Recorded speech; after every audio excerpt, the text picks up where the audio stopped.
Wendell Feener has always been fascinated by mechanical things, taking gadgets apart to see how they worked before putting them back together. It should come as no surprise that eventually he became fascinated by clocks of all kinds. It started in the 1980s after he bought a pocket watch from a friend. A few years later, he bought a number of clocks from a deceased family member's collection. He found himself intrigued by the history of clocks.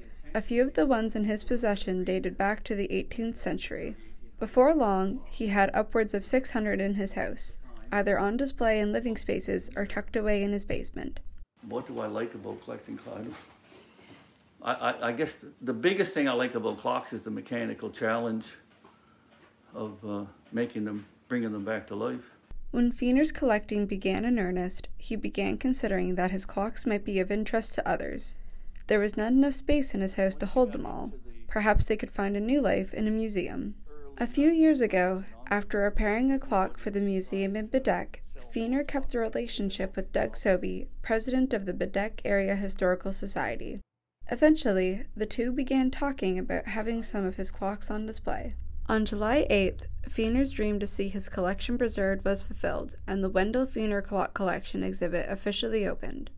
I'm really happy that they're going to live on, because my goal was so people could see them, and being at the museum, that's kind of the ultimate place to have people see them.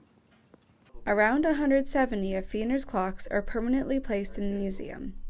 A number of others he is selling to whomever wants one. Still, he's not saying goodbye to his entire collection and imagines he'll keep anywhere between 50 and 100 to himself.